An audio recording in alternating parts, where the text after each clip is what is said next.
Et qu'est-ce qui reste maintenant en fait? On est apparemment reparti sur une phase d'expansion de la M2.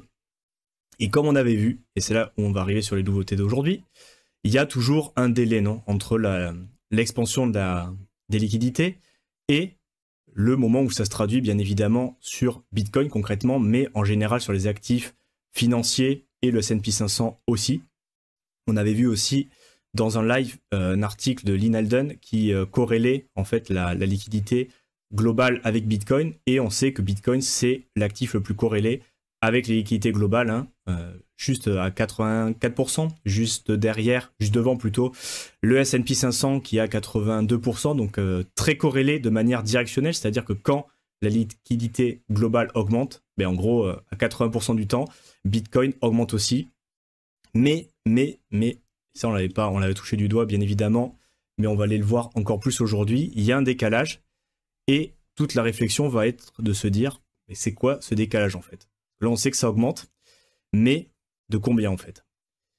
Et on va aller voir, alors là je vais vous le montrer comme ça, tout le crédit est pour lui. Alors, je vous en avais déjà parlé, Colin Talk Crypto, donc c'est quelqu'un que je suis depuis plusieurs années, même depuis le début en crypto. Et il a fait l'effort en fait de essayer de agréger plusieurs scénarios qu'on va voir aujourd'hui. Donc comme la semaine dernière c'était Raoul Pal et Bob Lucas, cette semaine on va voir cette vidéo avec deux théories, notamment l'indicateur de top que je vous ai teasé au début, qu'on verra en deuxième partie. Et là pour l'instant on va aller voir en fait combien de mois, combien de jours, combien de temps il se passe en fait entre le moment où la M2 explose ou augmente et le moment où ça se reflète sur le prix du Bitcoin, pour savoir quand est-ce qu'on va sortir de cette fameuse correction qu'on a en ce moment. Et donc il y a deux scénarios qu'on va aller voir principalement. Je vais vous expliquer un peu la théorie et après on ira voir la pratique, parce que c'est quand même sympa ce qu'il a mis à jour Colin. Donc premièrement en fait, en termes de temps, ce qu'on voit c'est trois scénarios principaux. Donc à partir de combien de temps une augmentation sur la M2 se reflète sur le prix du Bitcoin. Et en fait, il y a plusieurs scénarios qui sont sur la table. Est-ce que c'est 45 jours? Est-ce que c'est 75 jours? Ou est-ce que c'est 105 jours? Donc à chaque fois, c'est des multiples. Hein. Et il y a un premier. Donc ça, c'est sur une corrélation, donc une augmentation. Donc alors, l'utilisateur, on ne le voit pas trop, mais on va quand même lui dire, parce que c'est lui qui l'a publié, Beastly Beast, qui nous parle de 45 jours. Donc là, il a fait une superposition en fait, et on va le voir après en fait.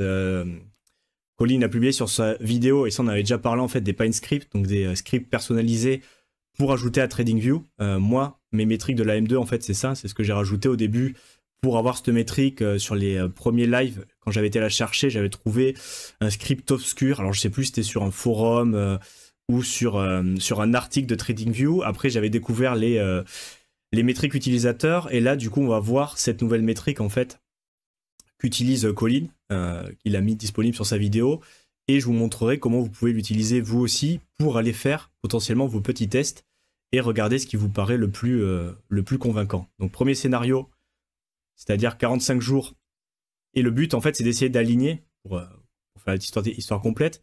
On se rend compte, si on le met sans alignement, au final qu'il y a toujours une variation. Nous on l'avait vu sur des lives où on essayait de déterminer comme ça à la louche des périodes où ça peut se refléter, et on avait vu 35, 40 jours, donc on n'était pas loin de cette première métrique de 45 jours.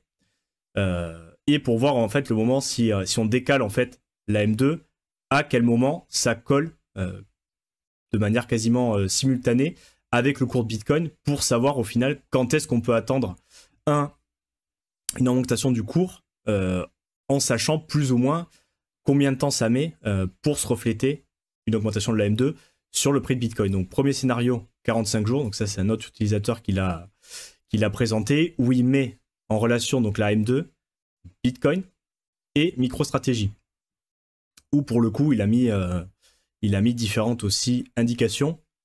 Donc là on est sur 2023, graphique en 2023, 2024 ici, et 2025 jusqu'à maintenant. Et vous voyez en fait le lead ou le offset en fait, comme ils appellent en anglais. Si vous entendez parler de M2 70 jours offset, en fait c'est juste le décalage par rapport aux courbes actuelles. Donc en fait là c'est pas vraiment des données prévisionnelles ou ou des choses qu'on attend, comme j'ai pu le dire par le passé, notamment sur la vidéo de Raoul Pal. Donc ça, c'est pas vraiment en fait ce qu'on prévoit, c'est juste qu'en fait, ils ont décalé la courbe de la M2 de 45 jours. Donc les courbes de MicroStrategy et de Bitcoin, c'est les courbes actuelles. La M2, c'est la courbe actuelle aussi, mais juste au lieu de la prendre avec ces dates où c'est arrivé, on prend les données et on décale de 45 jours. Et quand on fait ça, on voit une première corrélation qui est intéressante, notamment sur les derniers mois et années, où vous voyez qu'il y a quand même la M2 qui s'aligne quasiment identique avec Bitcoin, et notamment au niveau des pics. Donc si on regarde ici, alors on va peut-être prendre depuis le début, donc on a une corrélation qui n'est pas parfaite quand même, hein, et ça on le verra aussi si on dézoome entre 2023 et 2024. Voilà, avec des pics qui sont un peu décalés entre la M2 et Bitcoin si on prend 45 jours. C'est pour ça qu'en fait ces scénarios, je vais vous en présenter plusieurs parce qu'il y en a, celui qui a apparemment fait est le plus cohérent, c'est 75, mais je voulais quand même vous présenter d'autres scénarios parce qu'au final, on va les étudier et je pense que j'irai creuser encore plus cette partie-là, mais pour l'instant, je vous présente quand même les différents. Donc là, on décale de 45 jours la M2. On voit que la corrélation n'est pas optimale quand même, elle est présente, elle est positive, mais elle n'est pas non plus exacte. Et on a, vous avez en fait les pics entre Bitcoin et la M2. Donc là, avec 45 jours, on se rend compte en fait que ça arrive un peu après sur 2023-2024. Donc là, il y a eu en finale, et c'est pour ça que sur cette news-là, mais c'était aussi des liquidités. On est d'accord que la news des ETF, en plus d'être une news comme ça, il y a vraiment eu des liquidités. Et ça, on l'avait vu. Et c'est pour ça que c'est intéressant de suivre les lives, parce que comme ça, on peut faire des liens avec ce qu'on voit notamment sur Glassnode. On sait qu'il y a eu 450 milliards, à peu près à la louche, hein, si je me rappelle bien, qui ont été injectés par les institutionnels au travers les ETF et qui ont propulsé en fait le Bitcoin au-dessus de 100K. Mais dès l'ouverture, en fait, sur les ETF Bitcoin, il y a eu des flots positifs et continus qui ont fait breaker le cycle au final en pré-halving. Donc on a eu un premier ATH de Bitcoin en mars 2024. Et du coup, ça a front-end un petit peu la liquidité parce qu'on a eu les news des ETF et pour le coup, des vraies liquidités qui sont rentrées sur le marché, ce qui nous a fait un pic au final. Si on regarde ici, donc en orange Bitcoin et en bleu MicroStrategy, on a eu une première augmentation avec du prix alors que la M2 était encore un peu en train de corriger. Et ensuite, on a eu ici, là, le dernier pump, en fait, qui s'est fini on n'a pas correctionné exact parce que c'est un screenshot, en novembre, en fait, on a eu un premier... coupe de taux, rate cut, la Fed a baissé les taux directeurs, donc tout le monde attendait pourquoi pas plus, mais dans tous les cas, c'est vrai qu'en milieu d'année dernière, il y a eu une baisse des taux parce que les données d'inflation, d'emploi le permettaient. Depuis, on sait qu'il y a eu un autre meeting où ils sont un peu plus prudents sur les baisses de taux. C'est pour ça qu'on les regarde aussi. Parce qu'on a vu la dernière fois qu'il y a eu une baisse de taux, une augmentation de la M2 aussi. En fait, ils ont desserré un petit peu les cordons et on a eu une injection de liquidité. Et avec cette corrélation, avec ce offset de 45 jours, donc ce décalage de 45 jours, on a eu un pic quasiment... plus corrélé, on va dire, avec MicroStrategy et la M2 qui piquent quasiment en même temps. Bitcoin qui fait un pic un poil plus faible sur la lower high, donc c'est-à-dire que la M2 a corrigé, a fait un plus haut, plus bas, lower high, et on a eu vraiment le pic de Bitcoin sur ce lower high.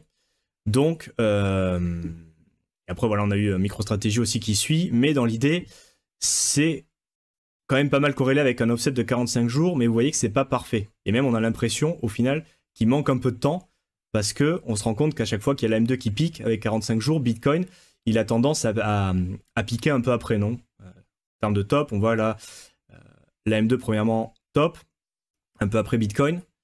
Et ici pareil en fait, on a eu un top de liquidité et un top de Bitcoin un peu après. Donc c'est pas parfait en termes de corrélation, même si bien évidemment ça a son intérêt de le regarder comme ça.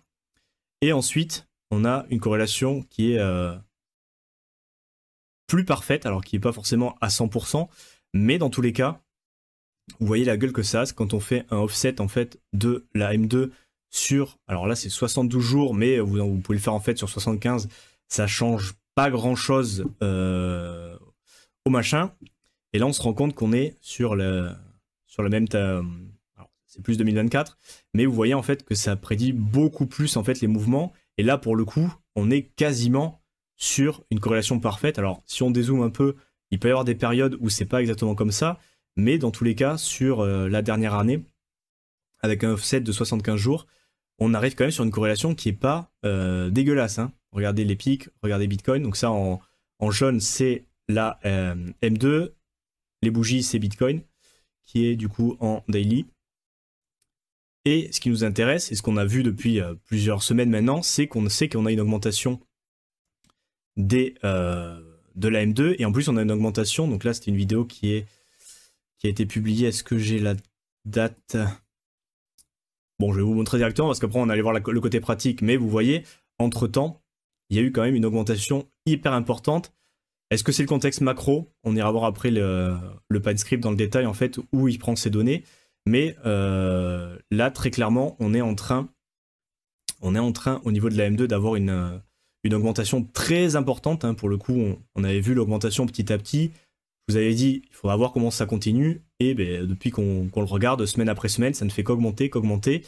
Et là, pour le coup, sur la dernière semaine, ça augmente très fortement. Et on n'est pas loin d'un nouvel ATH, en fait, sur la M2. Donc là, on regarde la courbe depuis le début, parce qu'on sait très bien qu'il y a une injection constante de liquidité, même si on a parfois des corrections, mais la tendance est quand même à la hausse. Et là, en fait, on n'est pas loin d'un ATH sur la M2. Et du coup, on va pouvoir regarder comment ça se traduit, en fait.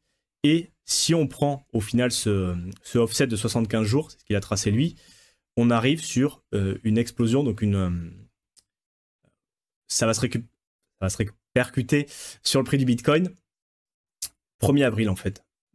Là, vu où on en est actuellement, vu ce qui s'est passé, si on prend vraiment le moment où ça augmente pour que ça colle, en fait, parce que là, on sait que c'est en train d'augmenter. Ça, c'est les données en temps réel, hein, des banques centrales, des liquidités, et on sait que là, déjà, ça a augmenté. Là, on peut le mettre comme ça. Je vous dirai après comment on fait pour le changer, comme ça, vous pouvez le regarder aussi. On sait que depuis, et on le regarde, en fait, de cette métrique depuis cette période-là, est-ce qu'on prend là, est-ce qu'on prend là? Bon, on va peut-être dire les mi-janvier, on a une augmentation constante des liquidités, mais il faut bien avouer que pour l'instant, ça, c'est pas traduit. En fait, ça, c'est si on regarde la courbe. Si on regarde la courbe sans offset, donc juste la M2 au moment où ça se passe et le Bitcoin au moment où ça se passe aussi, on voit très bien qu'il y a une grosse augmentation ici, où le Bitcoin continue à consolider, à ranger. Et par contre, cette augmentation ici, tu la vois très clairement ici. Et là, en fait, on est en correction sur Bitcoin, on n'arrête pas de corriger avec potentiellement un support à 72K. Mais en parallèle, et depuis bientôt 2 mois, en fait, on a la liquidité qui continue à augmenter, qui continue à augmenter. Et on est bientôt sur, en termes